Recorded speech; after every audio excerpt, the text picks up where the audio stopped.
Hoy vamos a discutir el segundo capítulo del libro de Hebreos. Recordaremos que el primer capítulo trata con la introducción del personaje principal del libro de Hebreos, nuestro Señor Jesucristo. Y el segundo capítulo lo he titulado Perfecto a través del sufrimiento. Así que antes de comenzar, abramos con una palabra de oración. Padre Celestial, no nos atrevemos a abrir tu palabra sin tu presencia.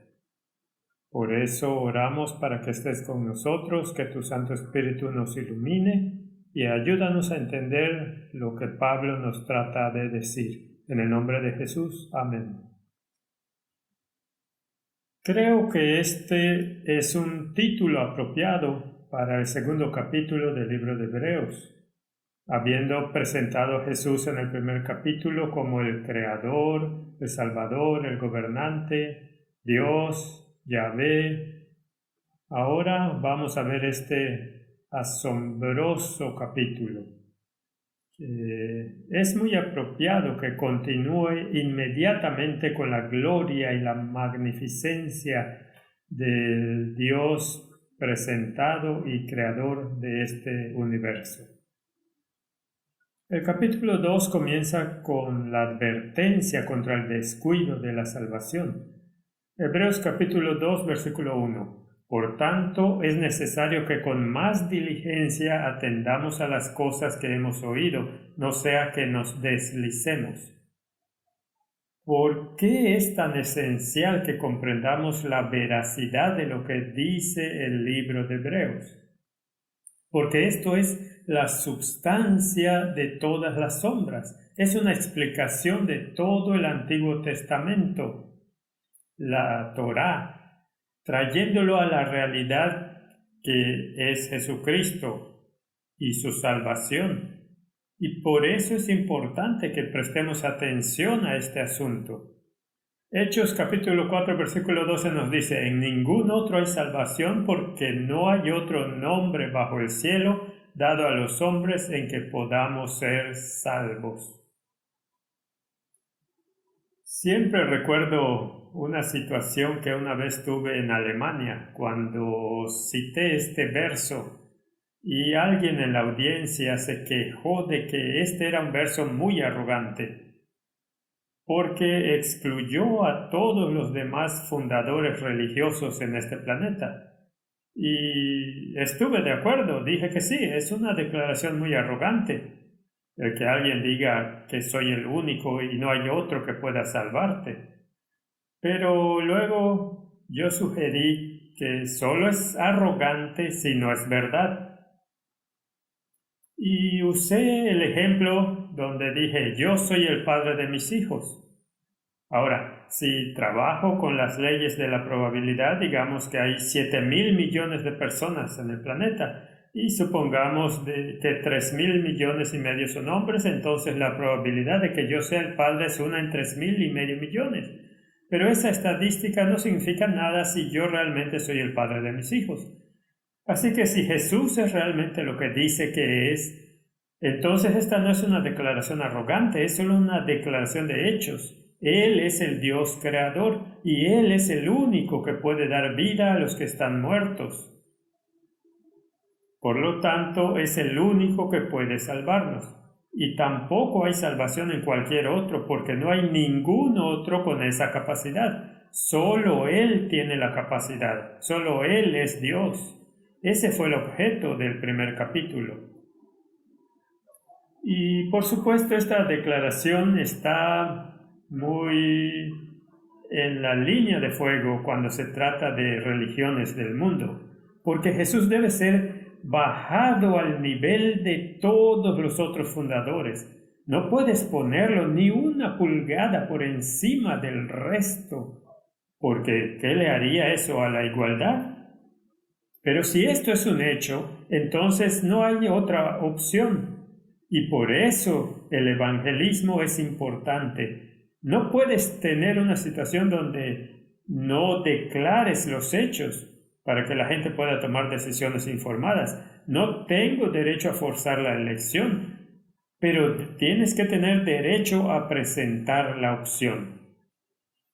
En Hechos 13, versículo 26 dice: varones hermanos, hijos del linaje de Abraham, y los que entre vosotros teméis a Dios, a vosotros es enviada la palabra de esta salvación. Entonces esta salvación está en un personaje. No es algo que yo pueda lograr. No, un muerto no puede atarse los cordones de sus propios zapatos. Alguien debe despertarlo de entre los muertos para que pueda hacerlo. Así que la salvación es una palabra clave en la epístola a los Hebreos. Leamos capítulo 1, versículo 14. Herederos de salvación. En el capítulo 2, versículo 3, tan grande salvación. 2.10, capitán o autor de la salvación. 5.9, salvación eterna. 6.9, cosas que acompañan la salvación. 7.25, salvación hasta lo sumo. 9.28, su aparición por segunda vez sin pecado para salvación. La salvación es el tema, pero se centra en un personaje. Ahora, si miramos esta palabrita salvación, salvación es una palabra muy amplia y en contexto tiene diferentes aplicaciones. Puede significar salvación de la pena del pecado, salvación del poder del pecado o salvación de nuestras circunstancias. Ahora, dependiendo de cómo entendamos el plan de salvación, la gente tiende a elegir alguna de estas opciones. Entonces, algunas personas estaban, particularmente en los tiempos de Jesús, estaban esperando la salvación de sus circunstancias. Los judíos esperaban un Salvador que los liberaría del yugo romano. Buscaban la salvación de las circunstancias. Ninguno de ellos estaba buscando la salvación del poder del pecado. Algunos en tiempos posteriores, particularmente durante la Edad Media, buscaban la salvación de la pena del pecado. Pero eso no lleva a un corazón transformado. Así que hay muchos aspectos en torno a esta palabra salvación que tenemos que considerar.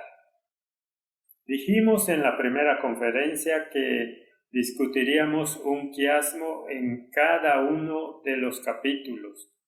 Hay muchos, pero para el capítulo 2 elegí este en particular. Tiene una construcción ABC y luego al revés CBA.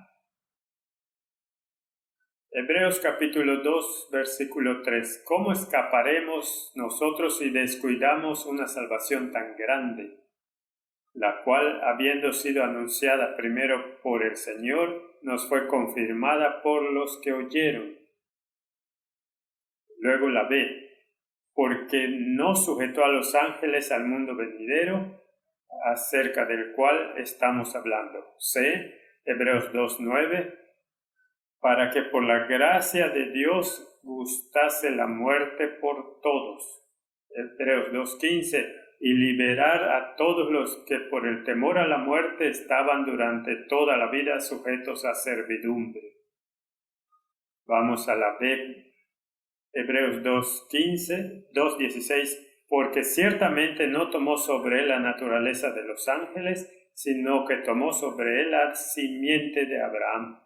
Luego el versículo 17, por lo tanto, en todo debía ser semejante a sus hermanos para venir a ser misericordioso y fiel sumo sacerdote en lo que a Dios se refiere, para expiar los pecados del pueblo.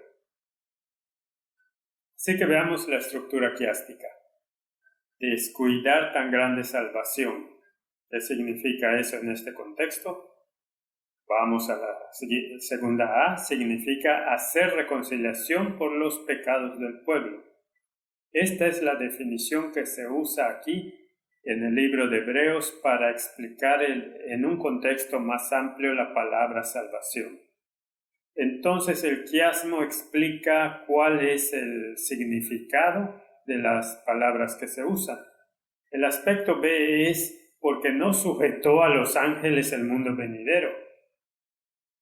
Luego la segunda B es porque ciertamente no tomó sobre él la naturaleza de los ángeles, sino que tomó sobre él la simiente de Abraham. En otras palabras, lo que está diciendo aquí es que este problema se trata de la humanidad. No puso este mundo en sometimiento a los ángeles, lo puso en sujeción al hombre. Y no tomó la naturaleza de los ángeles, tomó la naturaleza del hombre. Luego el centro del quiasmo son las dos C. Que, por ejemplo, que por la gracia de Dios gustase la muerte por todos, y el hombre es mortal, y así él se convirtió en un ser humano para que gustase la muerte por cada un hombre. Aquí hay una explicación de esta palabra salvación. Y librar a todos los que por temor a la muerte estaban durante toda la vida sujetos a servidumbre. Así que este quiasmo se centra en el plan de salvación.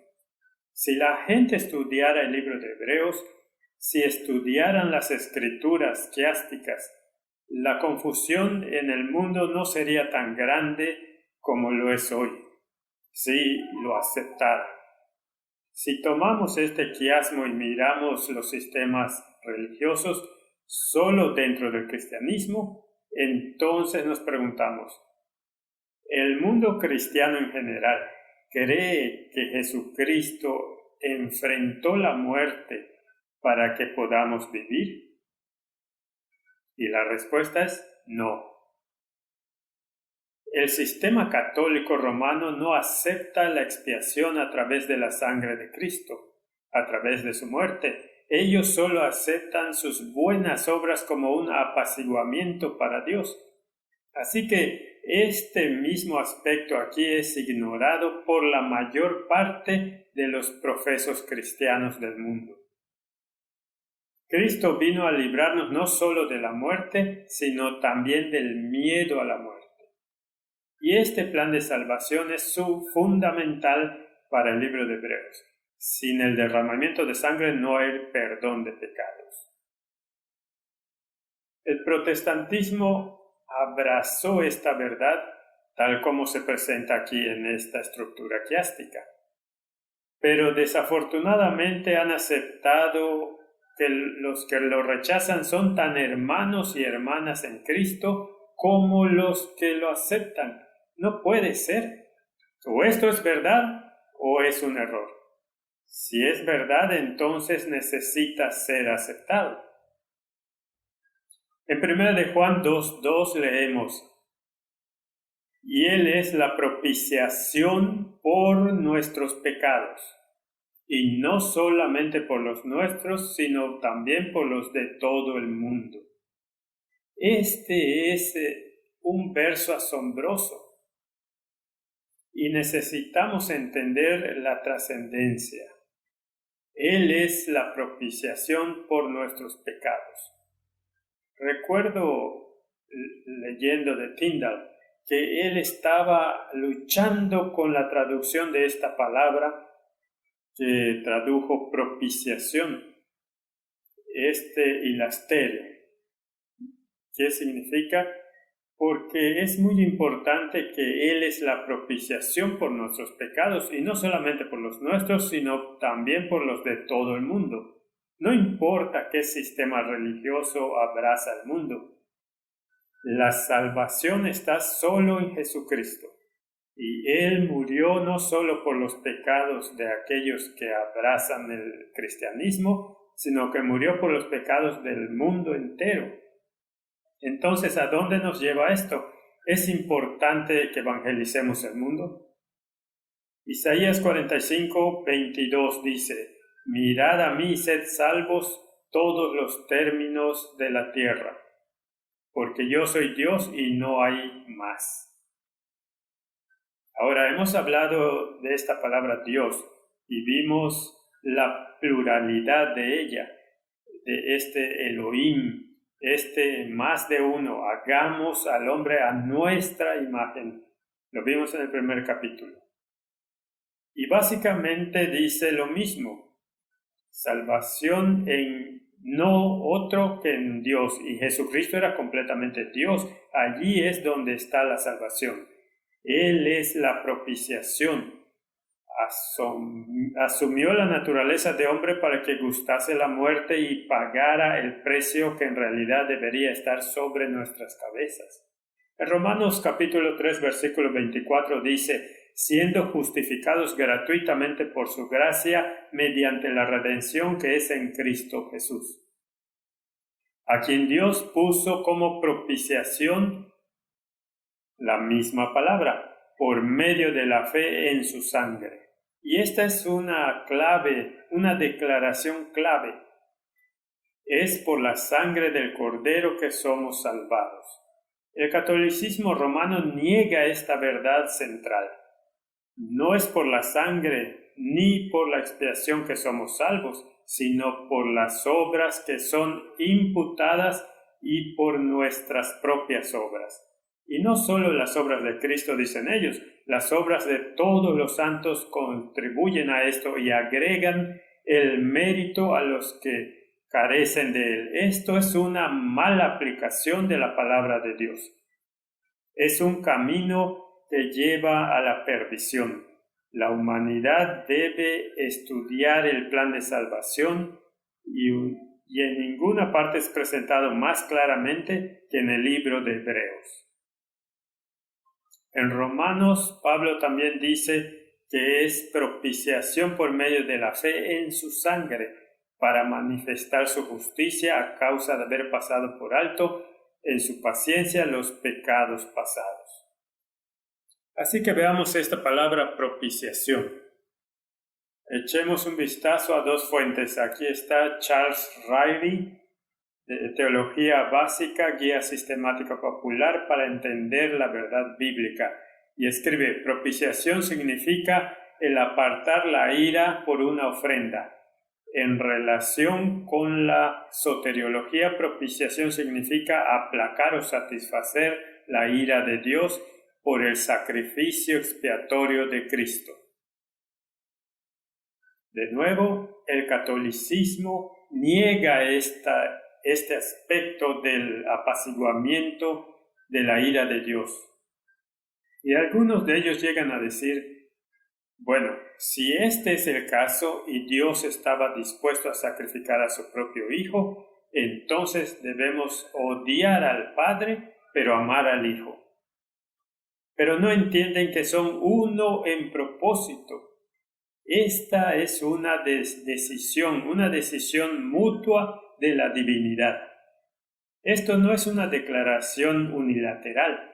Y el Padre y el Hijo, siendo uno en mente y en propósito, sufrieron igualmente en la cruz.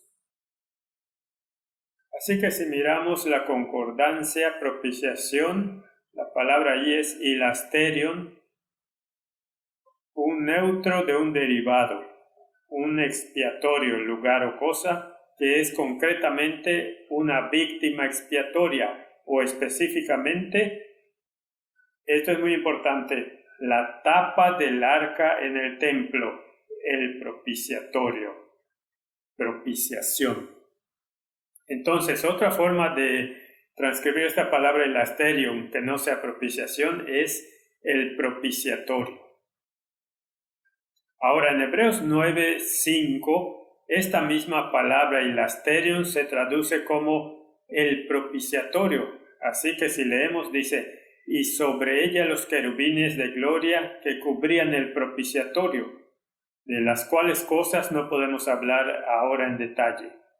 Así que está hablando del arca del pacto, y encima estaba el propiciatorio, de oro sólido con una corona a su alrededor, y los dos ángeles del pacto de pie sobre ella con sus alas tocando en la parte superior y la cara mirando hacia el propiciatorio.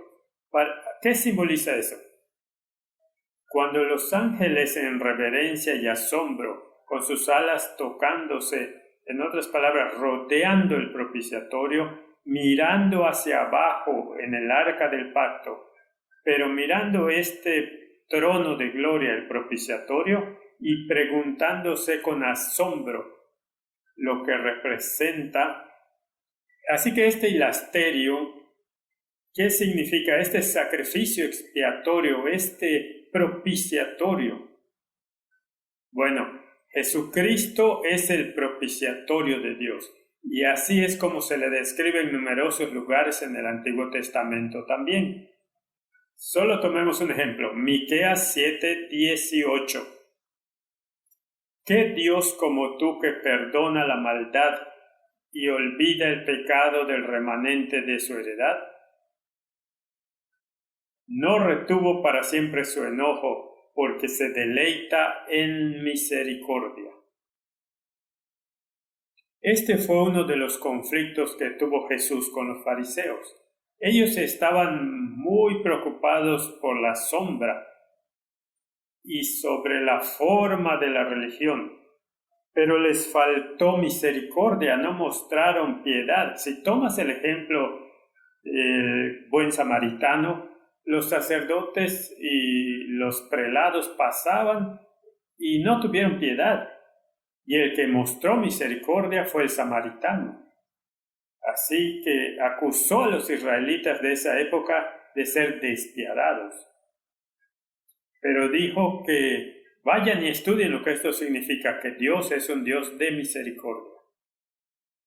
En Salmo 80, versículo 1 leemos: Oh pastor de Israel, escucha, tú que pastoreas como ovejas a José, que estás entre querubines, resplandece. Así que aquí hay una declaración de que Dios se encuentra con su creación entre los querubines, esto es, en el propiciatorio. Salmo 99:1. Jehová reina, temblarán los pueblos, Él está sentado entre los querubines, se conmoverá la tierra. Este es el lugar donde Dios se encontró con su pueblo y donde bajó la gloria de Dios sobre el propiciatorio. Así que el propiciatorio es muy central en todo el mensaje del santuario. Hebreos 4, versículo 16 dice: Acerquémonos pues confiadamente al trono de la gracia. Este es el trono de Dios, para alcanzar misericordia y hallar gracia para el oportuno socorro. Así que el propiciatorio estaba encima del arca del pacto. En el arca del pacto estaba el testimonio, las tablas de piedra, las 2 tablas que estaban escritas con el dedo de Dios, la ley de Dios, y la ley nos condenó a muerte, y este decreto de muerte que salió de la ley estaba protegido por el propiciatorio. ¡Qué hermosa imagen de Cristo en el plan de la salvación! Si estudiáramos el libro de Hebreos y el plan de salvación como se explica en el Antiguo Testamento y expone en el libro de los Hebreos, habría menos confusión entre la humanidad. Continuemos con el libro de Hebreos, capítulo 2, verso 2. Porque si la palabra dicha por medio de los ángeles fue firme y toda transgresión y desobediencia recibió justa retribución, ¿cómo escaparemos nosotros si descuidamos una salvación tan grande, la cual, habiendo sido anunciada primeramente por el Señor, nos fue confirmada por los que oyeron? Ahora, esta es una referencia al plan de salvación en el Antiguo Testamento, cómo se comunicó a la humanidad. Y la Biblia nos dice a través de los ángeles. Los ángeles fueron los que comunicaron. Si leemos el libro de Daniel, por ejemplo, cuando hubo un problema y Daniel tuvo una visión y necesitaba entenderla, ¿quién fue enviado para explicársela? Un ángel, el ángel Gabriel. Cuando se anunció que el Mesías vendría a María, ¿quién fue el que lo anunció? Un ángel. Así que fue a través de la actividad angelical que el Evangelio fue comunicado a la humanidad. Pero en el tiempo de Cristo era Dios mismo quien comunicó el plan de salvación.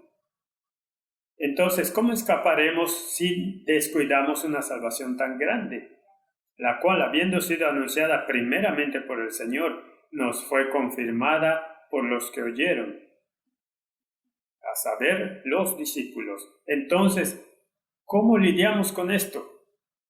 Todo este plan de salvación había sido tan meticulosamente dado en tipos y sombras. ¿Cómo escaparemos si descuidamos cuando Dios mismo condescendió en confirmarlo a nosotros en su propia persona a través de su propia sangre? Gálatas 3:19 dice: entonces, ¿para qué sirve la ley? Fue añadida a causa de las transgresiones, hasta que viniese la simiente a quien fue hecha la promesa, y fue ordenada por medio de ángeles en manos de un mediador. Así que el plan de salvación siempre había sido comunicado a la humanidad por ángeles. Si analizamos este verso en Gálatas, entonces, ¿para qué sirve la ley? ¿De qué ley está hablando? Fue añadida a causa de las transgresiones. Entonces, la ley de la que está hablando aquí, que fue agregada por transgresión, es la ley ceremonial, es la ley de tipos y sombras. ¿Cómo sabemos esto? Bueno, porque fue agregada debido a transgresión. La Biblia dice: donde no hay ley, no hay transgresión. Entonces vino la transgresión antes de que se añadiera esta ley, por lo que debe haber sido otra ley la que fue transgredida antes de que la segunda ley fuese añadida. Ahora, la ley que fue transgredida era la ley de los 10 mandamientos: no harás. Esa ley fue transgredida y debido a la transgresión la muerte entró en el mundo. Y para solucionar este problema, la ley de tipos y ceremonias fue añadida, señalando al Salvador, quien vendría. Y cuando finalmente vino y comunicó en persona el Evangelio a la humanidad, no a través de la mediación de los ángeles, sino directamente por Dios mismo, entonces esta pregunta necesita hacerse: ¿qué pasa si descuidamos una salvación tan grande, que nos fue dicha por Dios mismo? ¿No es esta una pregunta seria? Así que la ley fue dada a través de ángeles, pero el Evangelio fue dado a través de Cristo. Si vemos el versículo 4 en el libro de Hebreos, dice: testificando Dios juntamente con ellos con señales y prodigios y diversos milagros y repartimiento del Espíritu Santo según su voluntad. Entonces, ¿quién estaba dando testimonio? Dios. Dios estaba dando testimonio. Así que estos son algunos de mis comentarios. Los cristianos están a menudo bajo la falsa impresión de que están fuera del aro cuando se trata de obediencia, porque ellos creen que la dispensación de la gracia ha reemplazado la obediencia. Pero si lo dicho por los ángeles fue firme, cuánto más lo dicho por Dios manifestado en la carne. Y luego quiero saltar un poquito adelante a un par de versículos en el capítulo 10. Pero ¿qué hizo este Dios cuando llegó a esta tierra en forma humana, hablando sobre la ley de los 10 mandamientos? No dijo ni una jota o una tilde desaparecerá de la ley, que permanece para siempre, y no solo la ley ceremonial no se acaba, se cumple en Cristo. Ha alcanzado su substancia. El tipo ha dado lugar a la substancia. Así que si vamos al capítulo 10 de Hebreos, leemos estos dos versos. El que viola la ley de Moisés por el testimonio de 2 o 3 testigos muere irremisiblemente. ¿Cuánto mayor castigo pensáis que merecerá el que pisoteare al Hijo de Dios y tuviere por inmunda la sangre del pacto en el cual fue santificado e hiciere afrenta al Espíritu de gracia? Esta es una advertencia muy, muy seria. Ahora, esta advertencia, si la miramos en términos de la exégesis, en contexto del tiempo en que fue escrito, ¿qué significaba? Se aplica a aquellos de la fe judía que descuidaron esta gran salvación que vino en su camino y eligieron aferrarse a la sombra y a la forma de religión en lugar de aceptar la sustancia. Era Dios manifestado en carne. Pero si lo miramos, si lo tomamos tipológicamente, hubo un cambio en la experiencia cristiana, porque los primeros cristianos abrazaron la salvación en Cristo a través de su sangre. Hubo un alejamiento de eso, sí, en la Edad Media.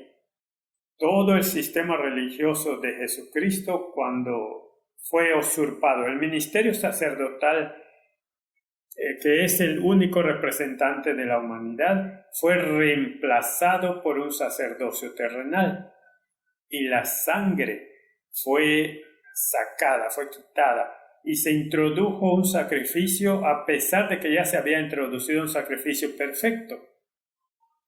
¿Cuánto mayor castigo pensáis que merecerá el que pisoteare al Hijo de Dios? Estamos pisoteando a Dios cada día en este mundo. Se ha quitado, como dijimos, fuera de la ley, fuera de las salas legislativas, y dentro de la iglesia es sacrificado a diario, a pesar de que con un solo sacrificio se ha perfeccionado para siempre. Ahora mi pregunta es, ¿pueden los que creen en Jesucristo como su Salvador personal y creen que son salvados por la sangre del Cordero, pueden participar en un sistema religioso que niega la veracidad del mismo? ¿O concertar consejos ecuménicos con los que lo niegan? Esto va directamente en contra de lo que la Biblia nos dice. Cuanta más luz tenemos, más responsabilidad tenemos y más debemos resistir el mal y unirnos a Cristo a través de la oración y la palabra. No es excusa si los ministros y líderes de la iglesia participan en este tipo de apostasía contra la palabra de Dios. Somos individualmente responsables y ha llegado el momento donde todos y cada uno de nosotros debemos tomar la decisión personal y compromiso con Cristo porque nadie nos va a ayudar. O estamos con Él o no lo estamos. En Mateo 4, versículo 16 leemos: El pueblo asentado en tinieblas vio una gran luz, y a los asentados en región de sombra de muerte, luz les resplandeció. Desde entonces comenzó Jesús a predicar y a decir: arrepentíos, porque el reino de los cielos se ha acercado. Me gustaría sugerir que esto debe repetirse en el tiempo en que estamos viviendo. Es hora de que la humanidad se arrepienta, porque el reino de los cielos se ha acercado. Santiago 4:7 dice: someteos pues a Dios, resistid al diablo y huirá de vosotros. No podemos permitirnos descuidar tan grande salvación. Es el fundador de la salvación. Y este encabezado viene directamente de la versión King James, Hebreos 2, versículo 5, porque no sujetó a los ángeles el mundo venidero, acerca del cual estamos hablando. Pero alguien testificó en cierto lugar diciendo: ¿qué es el hombre para que te acuerdes de él, o el hijo del hombre para que lo visites? En realidad está citando los salmos aquí. Le hiciste un poco menor que los ángeles, le coronaste de gloria y honra, y le pusiste por sobre las obras de tus manos. Está hablando de toda la humanidad. La humanidad fue hecha poco más baja que los ángeles y coronada de gloria y honor. Todo lo sujetaste bajo sus pies. Entonces la humanidad recibió dominio, porque en cuanto le sujetó todas las cosas y nada dejó que no sea sujeto a él. pero todavía no vemos que todas las cosas le sean sujetas. En otras palabras, el hombre perdió esta gran oportunidad y renunció a su dominio y se lo dio a un individuo. El hombre iba a ser vicerregente y representante de Dios, pero su corona ha sido derribada y su honor empañado, y la rebelión y la anarquía gobiernan. Ahora, ¿quién hizo esto? Un enemigo ha hecho esto. Pero hay un plan de rescate que se puso en operación. Y esto es de lo que se trata el libro de Hebreos, del plan de rescate. Ahora, siempre me sorprende cuando la gente se apropia de lo que está en el libro de Hebreos para ellos mismos y se hacen ellos mismos el rescatador. El plan de rescate está centrado en Cristo y solo en Cristo. Así que si miramos el versículo 9, pero vemos a Jesús, porque no vemos a la humanidad en control, no tiene el control. Jesús dijo, el diablo es el dios de este mundo, pero el dueño real, quien ha recuperado lo que se perdió, es Jesucristo. Entonces no estamos mirando una humanidad que está en una posición de dominio. No, vemos a Jesús. Pero vemos a aquel que fue hecho un poco menor que los ángeles. A Jesús, en otras palabras, fue hecho humano, coronado de gloria y de honra a causa del padecimiento de la muerte, para que por la gracia de Dios gustase la muerte por todos. Así que aquí está la solución, el plan de salvación. ¿Por qué Jesús tomó sobre él la humanidad? Así que debemos contemplar al hombre. Eco homo, una operación de rescate para restaurar lo que se había perdido. En 1 de Juan 3:2 leemos, amados, ahora somos hijos de Dios, y aún no se ha manifestado lo que hemos de ser, pero sabemos que cuando Él se manifieste, seremos semejantes a Él porque le veremos tal como Él es. El dominio nuevamente pertenece a la humanidad, pero solo en Cristo, porque Él es el que arrebató ese dominio de Satanás y lo recuperó. Y se hizo hombre para que pueda ser el Salvador de la humanidad y levantar al hombre de su degradación, para que ese hombre pueda ser como Él. Esto, en pocas palabras, es el plan de salvación. Ahora Pablo estaba citando el Salmo 8, y Pablo destaca el noble origen del hombre hecho a imagen de Dios.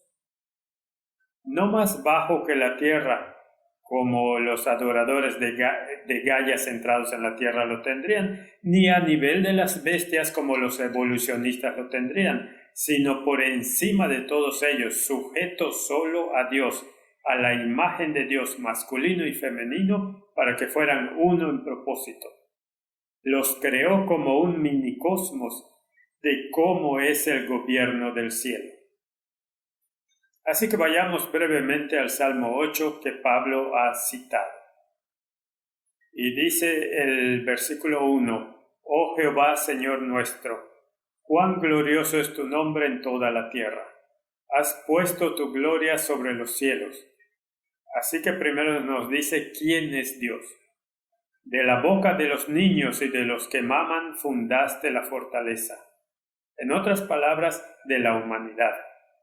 Y luego esta extraña porción, a causa de tus enemigos. En otras palabras, Dios creó a la humanidad como una solución al problema del pecado que había comenzado en el cielo. Así que creó la humanidad para probar a través de la humanidad que el gobierno del cielo es la única forma de gobierno factible. De la boca de los niños y de los que maman fundaste la fortaleza a causa de tus enemigos, para hacer callar al enemigo y al vengativo, ponerlo en silencio el hombre no es una ocurrencia tardía.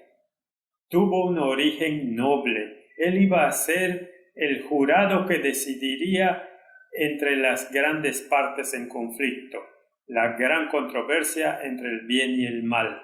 Y Dios sabía que las cosas podían salir mal. De hecho, sabía que ellos saldrían mal. Pero tenía un plan de rescate. Y ese plan de rescate, una vez puesto en marcha y llevado al cumplimiento, aseguraría paz para toda la eternidad. Y todos tendrían una oportunidad para participar de sus bendiciones. Así que esta no fue una elección arbitraria. Esta no es una solución injusta. Es la única solución al problema del pecado. Salmos 8:3 dice: Cuando veo los cielos, obra de tus dedos, la luna y las estrellas que tú formaste. Él está mirando la magnificencia del universo y se hace la pregunta: ¿qué es el hombre para que tengas de él memoria, y el Hijo del Hombre para que lo visites? Le has hecho poco menor que los ángeles.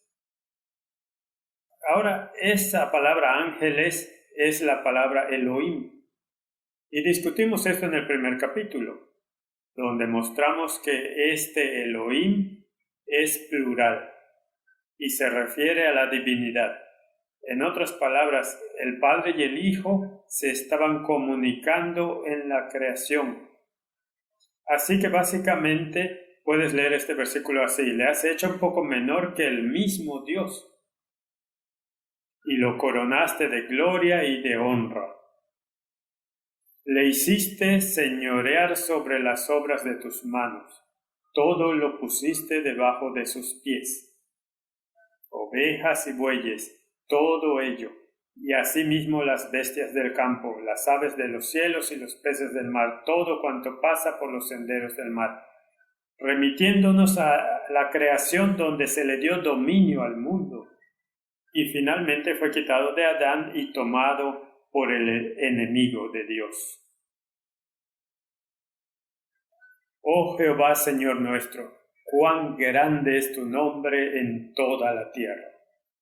Esta humanidad fue creada un poco menor que Dios y un poco más bajo que la hueste angelical. Hay una declaración interesante en el Espíritu de Profecía, en Dones Espirituales, tomo 1, página 69, que dice: los que vivieron en los días de Noé y Abraham eran más como los ángeles en forma, en belleza y en fuerza. Pero cada generación ha sido cada vez más débil. Así que la forma original en la que la humanidad fue creada ya no la vemos en nuestro planeta. Vemos una muy tenue sombra de lo que debió haber sido. La humanidad se ha deteriorado durante generaciones, pero esta creación fue tan profunda y tenía tanto significado. Entonces la pregunta: ¿qué es el hombre para que te acuerdes de él? No es que el hombre no sea importante, es que es tan importante sobre la humanidad que Dios condescendería a formar parte de ella y morir por nuestros pecados. Estas son preguntas que tenemos que entender o intentar comprender. De hecho, será el estudio por toda la eternidad. Así que esta pregunta sobre el hombre es un tema en las Escrituras que garantiza una respuesta. Entonces, si buscamos esta pregunta, ¿qué es el hombre?, vemos en Job 7:17. ¿Qué es el hombre? Para que lo engrandezcas y para que pongas sobre él tu corazón. Entonces, esto no es un gusano del que estamos hablando. ¿De qué se trata la humanidad que es tan importante para Dios, que está dispuesto a sacrificar su vida por ella? Salmos 8:4. Lo acabamos de leer. ¿Qué es el hombre para que te acuerdes de él y el Hijo del Hombre para que le visites? O el Salmo 144:3. Oh Jehová, ¿qué es el hombre para que en él pienses? ¿O el Hijo del Hombre para que lo estimes?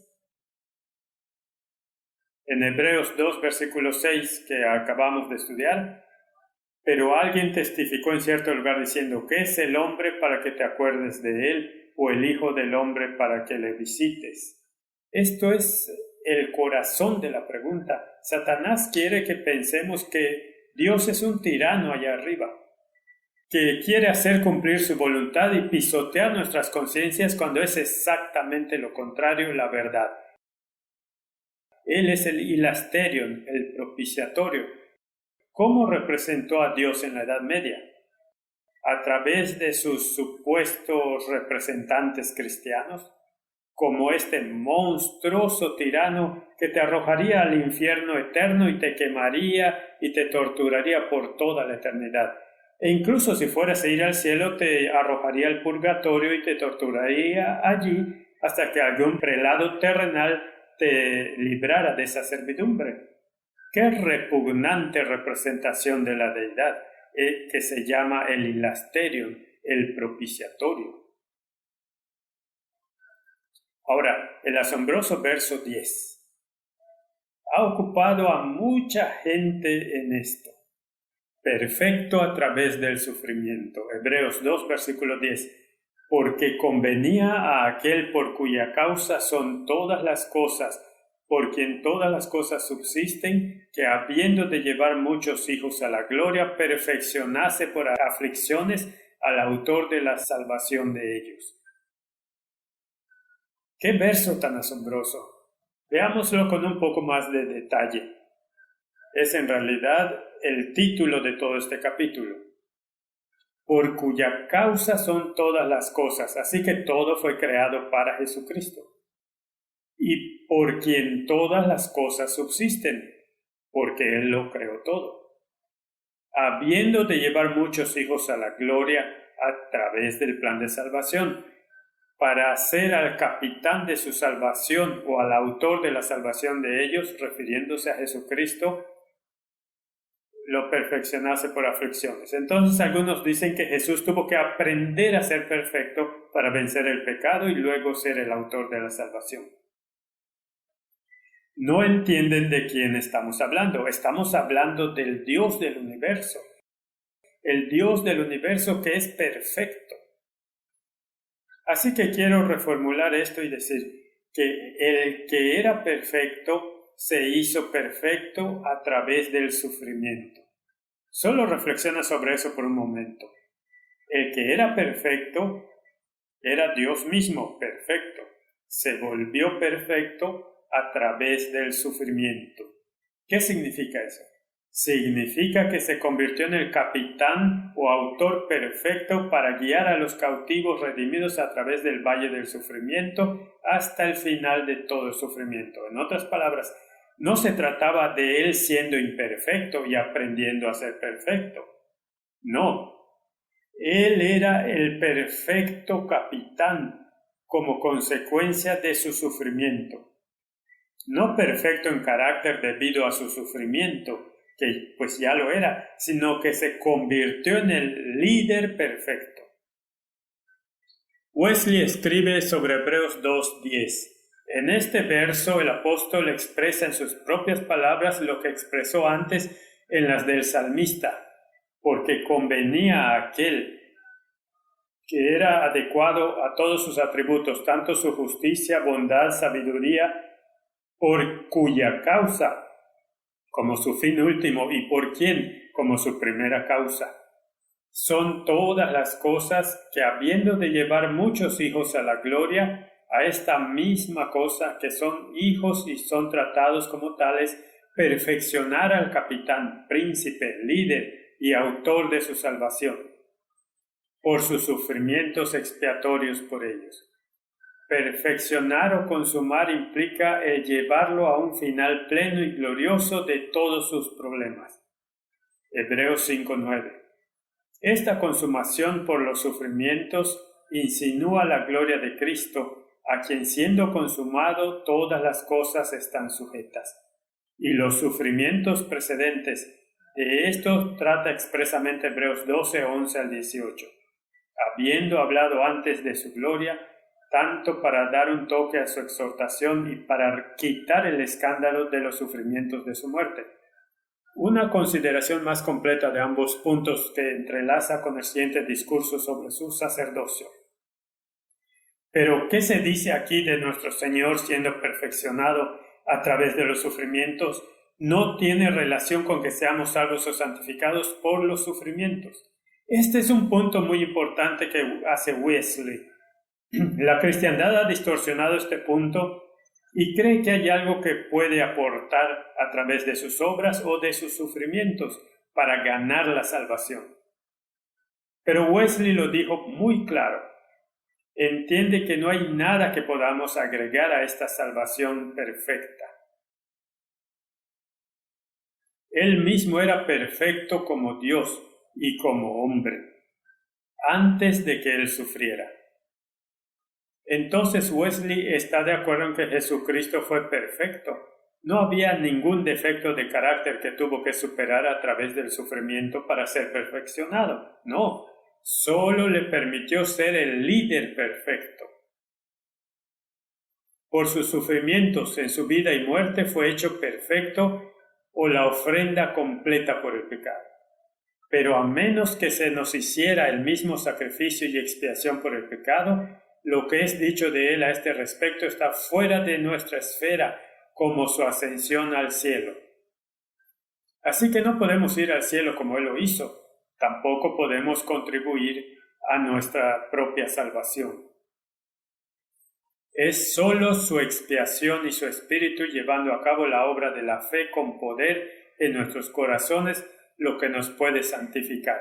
De hecho, varias aflicciones pueden ser subordinadas a esto, y en la medida en que sean bendecidas para alejarnos del pecado y hacer que nuestros afectos se fijen en las cosas de arriba, en la medida que indirectamente ayudan en nuestra santificación. Así que Wesley entendió que sí, la humanidad sufre, y hay muchas cosas penosas que le pasan a la humanidad, pero no contribuyen a nuestra salvación. Nos pueden cambiar, podemos ser mejores o podemos convertirnos en amargados. Así que cuando analizamos esto y entendemos lo que la Biblia nos dice, entonces debemos concluir que no hay libro como la Biblia que puede soportar la prueba del dolor como ningún otro libro puede. Nació en el fuego, empapado en las lágrimas de aquellos quienes lo escribieron y aquellos a quienes hablaba. Jesús, de quien testifica, es el Rey del dolor y el campeón del sufrimiento. Un sufrimiento que ningún dolor humano puede emular. Él era el sacrificio supremo. Él era uno que sufrió en nombre de la humanidad entera. No solo por nosotros, sino básicamente como nosotros. Porque estábamos en Él cuando Él estaba reconciliando consigo al mundo. Leemos en el Espíritu de Profecía, tomo 3. Cristo practicó la más rígida abnegación en la resistencia a la multiplicidad de tentaciones del adversario. Conquistó a Satanás en el largo ayuno del desierto y cuando vino a él como un ángel de luz, ofreciéndole los dominios del mundo a cambio de su adoración, hizo sacrificios que nunca serán requeridos del hombre. Y luego esta increíble declaración: como el hombre nunca puede alcanzar su exaltado carácter. Eso no significa que no debamos emular su carácter. Eso no quiere decir que no vamos a crecer hacia su carácter por toda la eternidad. Pero nunca podremos alcanzarlo sin tener que decir que somos como Dios, lo cual es una declaración presuntuosa. Así que el hombre nunca puede alcanzar su exaltado carácter, pero debería seguir la escalera y seguir subiendo. Toda su vida terrenal fue una demostración de perfecta sumisión a la voluntad de su Padre.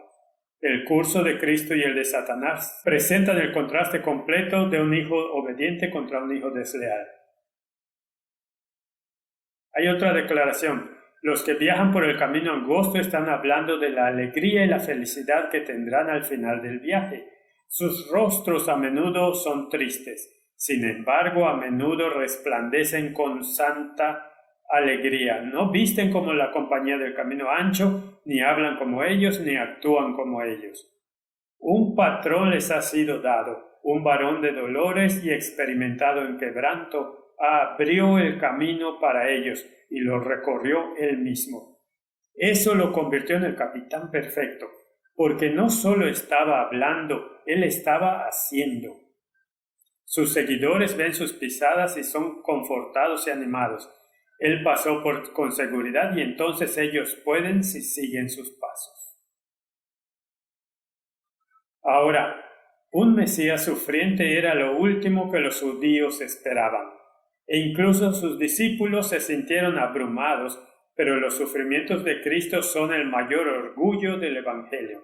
No esperaban que Jesús muriera en una cruz.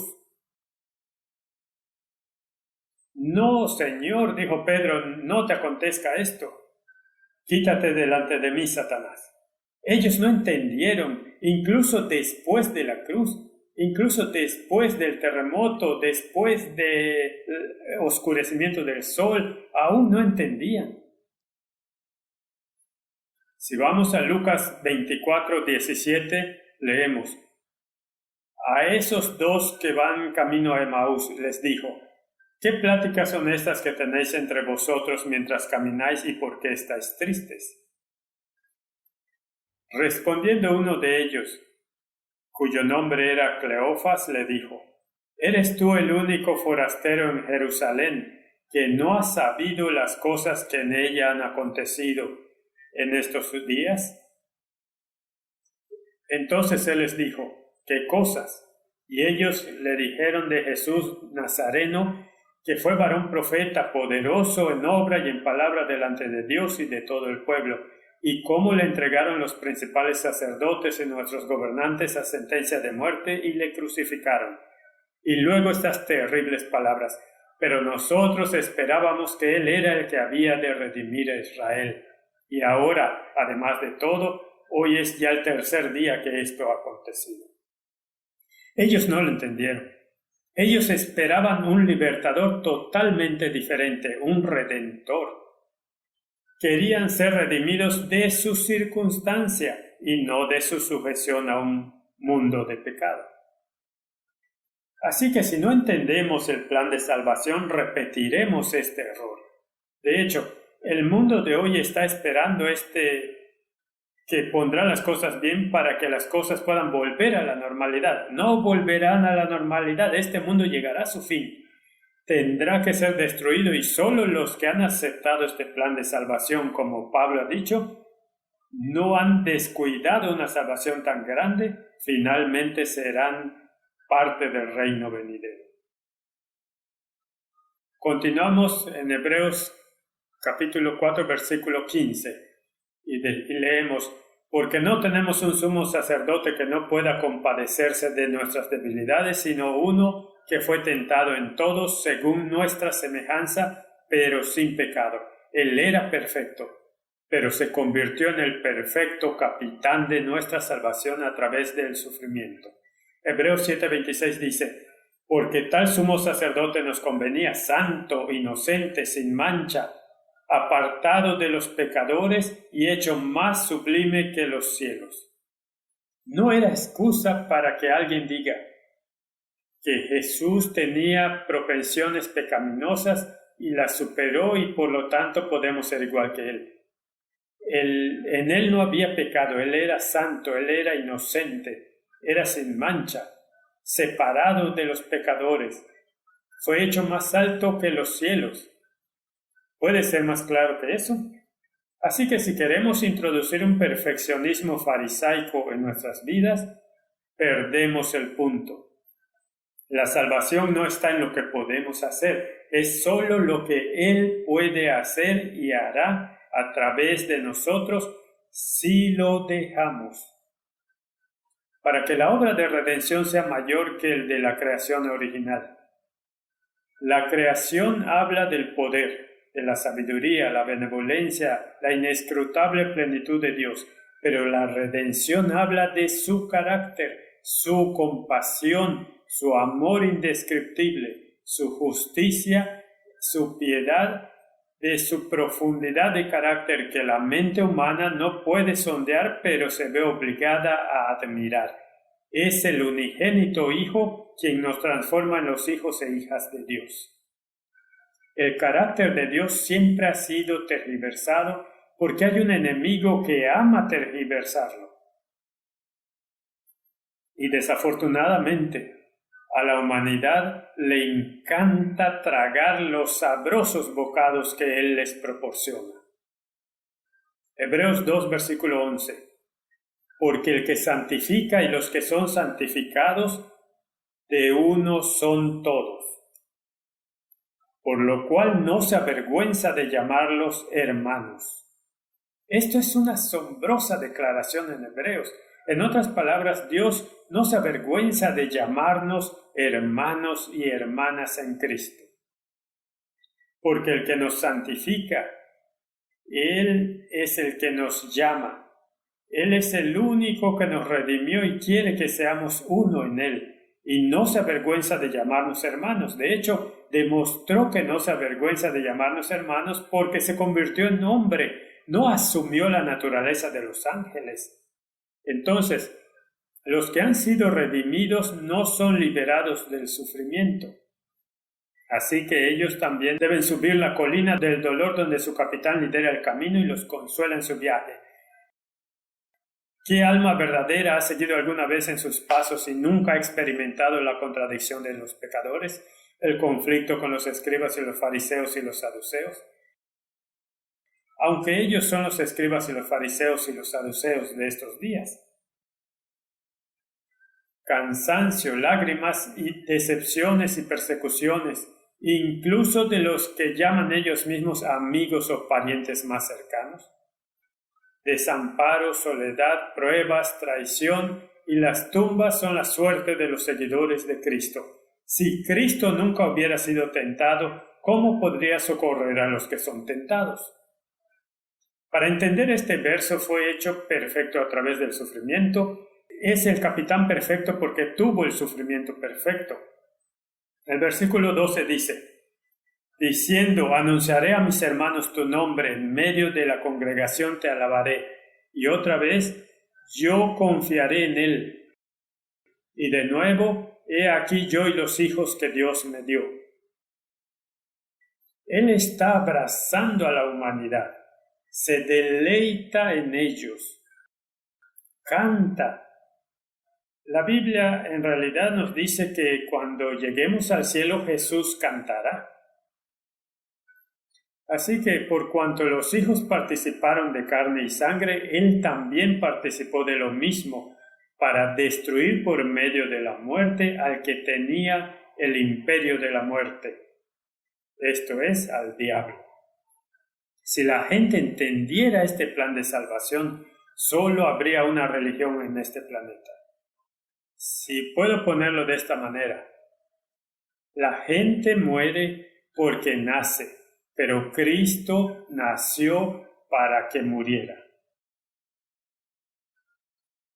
¿Puedo leer esto de nuevo? La gente muere porque nace, pero Cristo nació para que muera. El que es eterno se vistió de humanidad para que pudiera morir por la humanidad. Dios no puede morir, pero se vistió de humanidad para que Él pudiera morir. Por su muerte, Él conquistó la muerte y al que tenía poder sobre la muerte, pero por su sufrimiento se convirtió en el capitán de nuestra salvación. La resurrección sonó la sentencia de muerte de Satanás y selló su condenación, y él se volvió un león rugiente buscando a quien devorar antes de que llegara a su fin. Así que el conflicto no se detuvo con la muerte de Cristo, sino que se intensificó, pero la victoria había sido ganada. El enemigo había sido vencido, pero no eliminado. Así que la muerte, en otras palabras, hace mucho ruido y Satanás la usa para inculcar miedo a los corazones. Pero no temas al diablo ni a la muerte, porque ambos han sido conquistados. Debemos pensar en eso. La muerte es la herramienta del diablo para coaccionar la voluntad, pero mejor teme a Dios, quien ha conquistado la muerte y nunca coacciona. El miedo es el arma de Satanás y la destrucción su recompensa. Podemos poner eso en un contexto actual. La muerte es el arma de Satanás. Si vas a la Edad Media, ¿qué usó como arma principal? El miedo a la muerte, el miedo a la otra vida, el miedo a la ira de Dios. ¿Qué pasa cuando mueres? Vas asado al infierno o te vas asando en el purgatorio. Y usó este miedo para establecer su sacerdocio. Es un sistema basado en mentiras, distorsionando el carácter de Dios. Así que estudia la historia del sacerdocio. Crucificaron a Cristo en el tiempo de Cristo y volvieron el foco a ellos mismos. Tienen tanto éxito porque el púlpito no ha predicado a Cristo efectivamente. El clericalismo ha oscurecido el mundo con el crimen y saturó la tierra con sangre. Pensamos en la Inquisición y los horrores de la persecución que tuvo lugar en la Edad Media. Y todavía se están produciendo este mismo día escondidos bajo el manto de las sociedades secretas y cualquier otra cosa que puedan hacer para perseguir al pueblo de Dios. La humanidad recurre con demasiada facilidad a la ayuda humana, cuando uno ha ido antes que ellos y ese uno es Jesucristo. Ese es el sacerdocio supremo que no puede errar ni defraudar. ¿Cómo puede morir si ya han muerto en Cristo? No tienes que temer a la muerte si has sido salvado por Jesucristo. Si no has descuidado esta salvación tan grande. En Lucas capítulo 10, verso 19 dice: He aquí os doy potestad de hollar serpientes y escorpiones, y sobre toda fuerza del enemigo, y nada os dañará. Pero no os regocijéis de que los espíritus se os sujetan, sino regocijaos de que vuestros nombres están escritos en el cielo. Y quiero que notes que el énfasis aquí está en yo. Porque algunas personas presuntuosamente afirman que tienen este poder, pero es un poder que viene de Dios. Por muy cerca que estemos de Cristo, de nada sirve si no te vuelves a Él, sino que eliges apoyarte en el brazo de la carne. Así dijo el Señor: maldito el hombre que confía en el hombre y pone carne por su brazo, y cuyo corazón se aparta del Señor. Jeremías 17:5. Segunda de Crónicas 32:8. Con él está el brazo de carne, mas con nosotros está Jehová nuestro Dios, para ayudarnos y pelear nuestras batallas. Y el pueblo tuvo confianza en las palabras de Ezequías, rey de Judá. Ahora, ¿qué tiene eso que ver con nuestro tiempo? Estamos viviendo tiempos terribles y la humanidad es constantemente impulsada para hacer de la carne su brazo, confiar en las llamadas palabras de la ciencia y políticos que te coaccionan a cumplir su voluntad y te amenazan como lo hicieron en la Edad Media. No hay alivio de esto y no habrá alivio. ¿Hubo algún alivio en la Edad Media? ¿Le dieron libertad de elección a aquellos que decidieron seguir a Cristo y aceptaron la opinión protestante de que Cristo a través de su sangre expió nuestros pecados? No. Los asesinaron sin descanso y bajo diferentes formas todavía están ocupados haciendo exactamente lo mismo hoy. Leemos en el Espíritu de Profecía: esta será la experiencia de aquellos que llevan el yugo de Cristo y aprenden su mansedumbre y humildad. Esta es tu seguridad. No te apoyes en el brazo de carne, porque si lo haces, ciertamente fallarás en cumplir la comisión que Dios te ha dado, la comisión que no ha retirado. No permitas que lo que digan los hombres te lleve a tergiversar a tu líder. No confíes en el hombre. Dios dice: ¿o forzará alguien mi fortaleza? Haga conmigo paz. Sí, haga paz conmigo. Ahora es el momento que debemos confiar en el Salvador y no descuidar tan grande salvación. Se acerca el momento cuando el brazo de carne será cortado. No habrá ayuda humana, no habrá bálsamo humano. El único que puede llevarnos a través de los tiempos a los que nos dirigimos es Jesucristo. El versículo 15 dice: y librar a todos los que por el temor de la muerte estaban durante toda la vida sujetos a servidumbre. Sí, cuando tenemos miedo a la muerte estamos sujetos a la esclavitud y Satanás lo usa como una herramienta. Hazte la pregunta, si él está usando el temor en los tiempos que estamos viviendo ahora.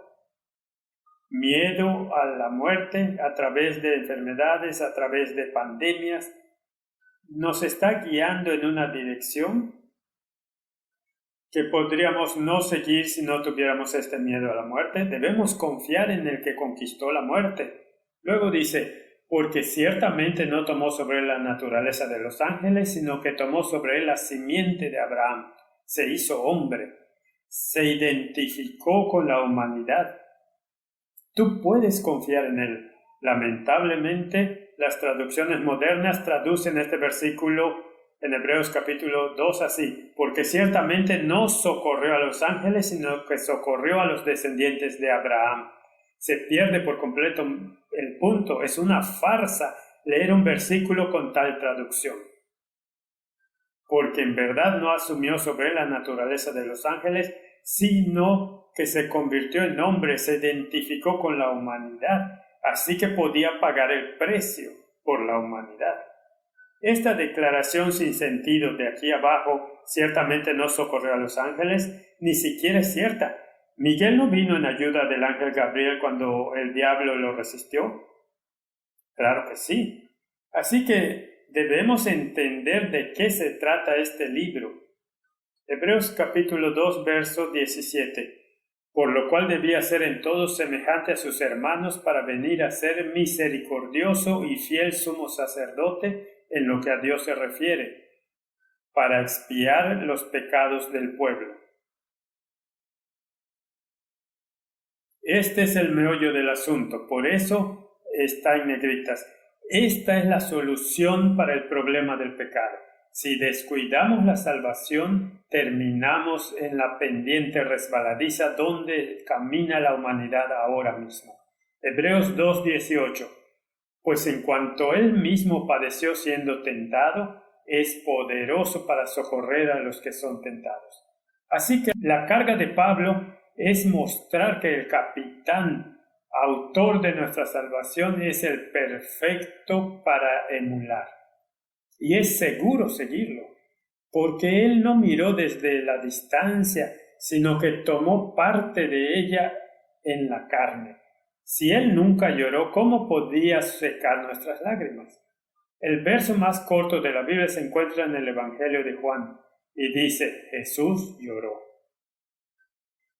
Y me gustaría decir, este verso merece estar solo, como el verso más corto en la Biblia. Es un monumento al Salvador compasivo.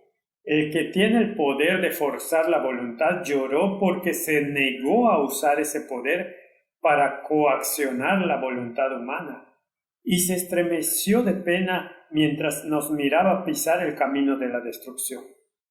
Él está perfectamente adaptado a su tarea.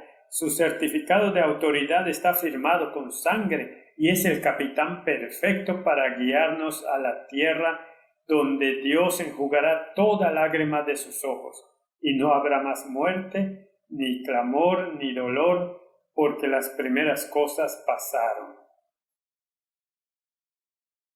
Apocalipsis 21, versículo 4.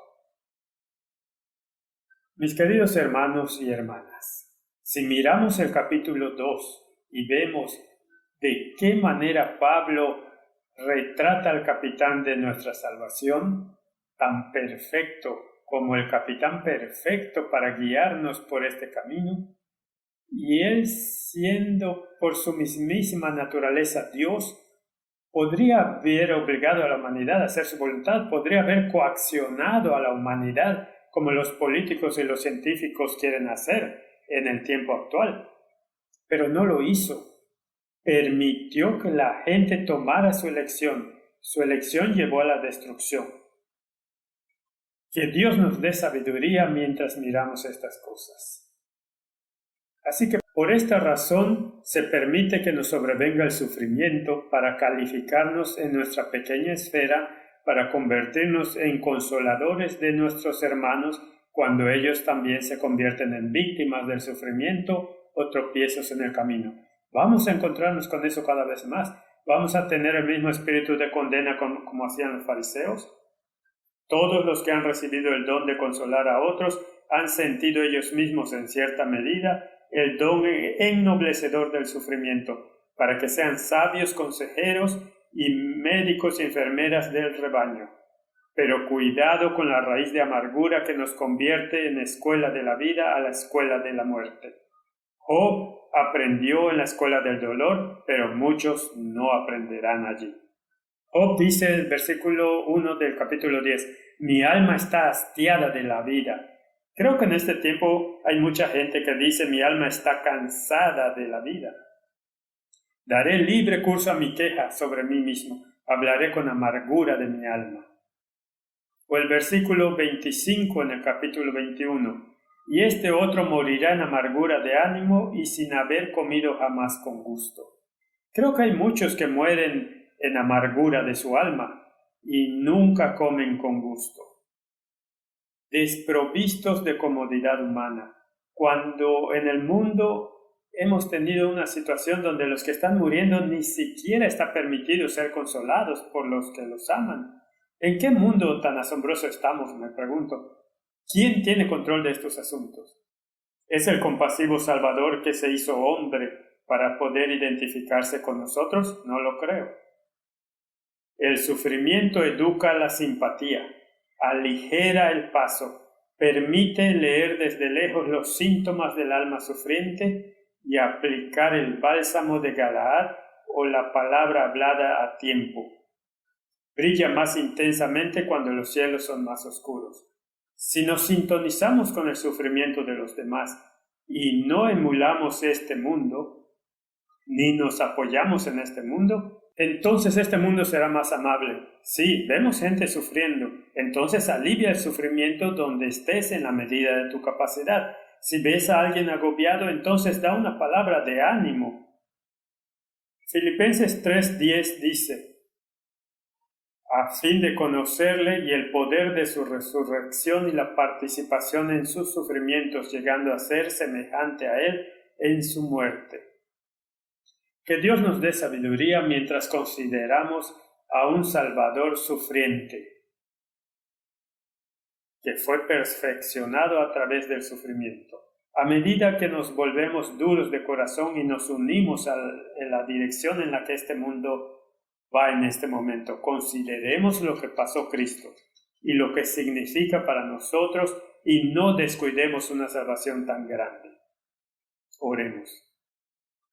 Padre Celestial, gracias por este capítulo que nos explica lo que Jesús realmente quiere decir en términos de nuestra salvación. Lo que hizo por nosotros y el camino que anduvo en nuestro favor. No estamos siguiendo a algún déspota, algún engañador, sino que estamos siguiendo al Dios del universo, quien nos ha dicho que podemos ser libremente al propiciatorio, el hilasterion, la propiciación, y aunque el mundo lo rechace, abracémoslo en el nombre de Jesús. Amén.